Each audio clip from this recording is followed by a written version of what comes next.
Turning to one of our top stories now, Labor is leading as the favourite among voters to win the next election. That's according to the latest round of news poll anyway. And joining us live now is the Liberal MP, Tim Wilson. Tim, good to see you. So, a few weeks ago, the Prime Minister said that he was, or you are, the underdogs. Do you agree with him?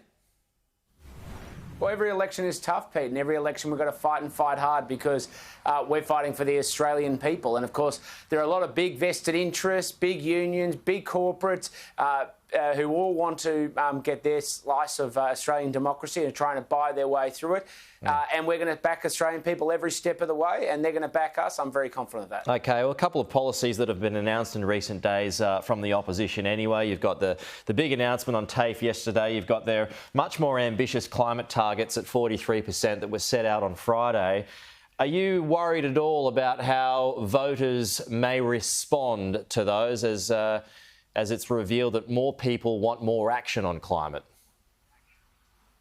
Well, we know that people want action on climate change. That's why the Morrison government was the first government in Australian history to commit to carbon neutrality by 2050. But it didn't just make the statement, it also backed it up with a clear, comprehensive, economy-wide plan and the measures to make sure it happens, and the modelling to show that it was viable and how we were going to do it. Labor's done none of that. They've come up with a plan or a target for 2030, and of course it's heavily backed on the coalition's approach, but they haven't actually outlined how they're going to get to their net zero position by 2050. Well, they're supported by the BCA, so that's quite significant.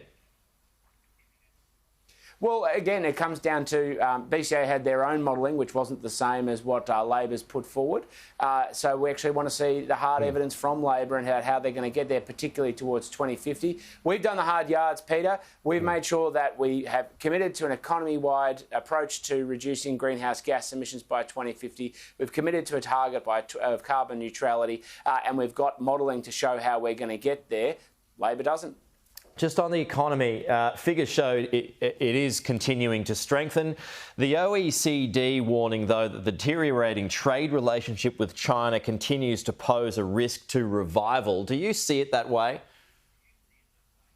No, I don't. But I think what we need to be clear about is whose side we're on. And we're on the side of the people of Australia, their economic growth, their opportunity to succeed, and of course their sovereignty, the capacity for the Australian government and the people of Australia to decide their own destiny. And if it's a choice between being a richer nation or being a sovereign nation, we're going to go with being a sovereign one, because in the end that's the basis in which Australians get to live their lives as they see fit, and that's the basis in which we make our decisions. As I said right from the start, we back Australia.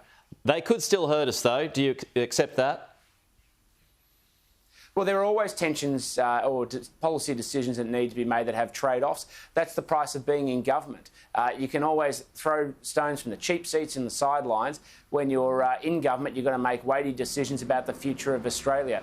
And that's why the Morrison government has not shirked for 1 second about where its priorities lie and who we're backing, and we know exactly whose side we are on.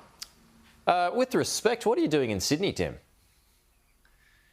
I've got a whole bunch of meetings today going and looking at solar installations and the projects that our government has been investing in to get Australia towards carbon neutrality by 2050. So that's what I'm doing here, and because we're getting on with the job. It's easy to talk, as Labor does. We're focused on action. Are you here to help woo Gladys Berejiklian?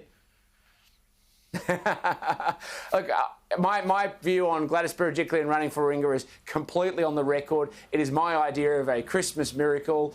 She is even the angel on the top of the Christmas tree in the Goldstein electorate office. I'm of Armenian background, she's of Armenian background, and so it would be a wonderful Christmas present, not just for me, not just for the Warringah community, but for the nation. Are you getting closer to getting her on side? Well, I haven't been involved in those. I haven't been involved in those conversations. You hear things, though. But I can assure you that she knows my views resolutely. Okay, is it going to happen? I think it's going to happen, isn't it? It's a decision for Gladys, but I can assure Gladys, if she's watching, that the whole nation wants her to run. She'd be fantastic. She'd be a great contributor in the federal parliament, and of course, she'd be in a situation where she'd not just win, but she'd be able to make a contribution to the whole nation.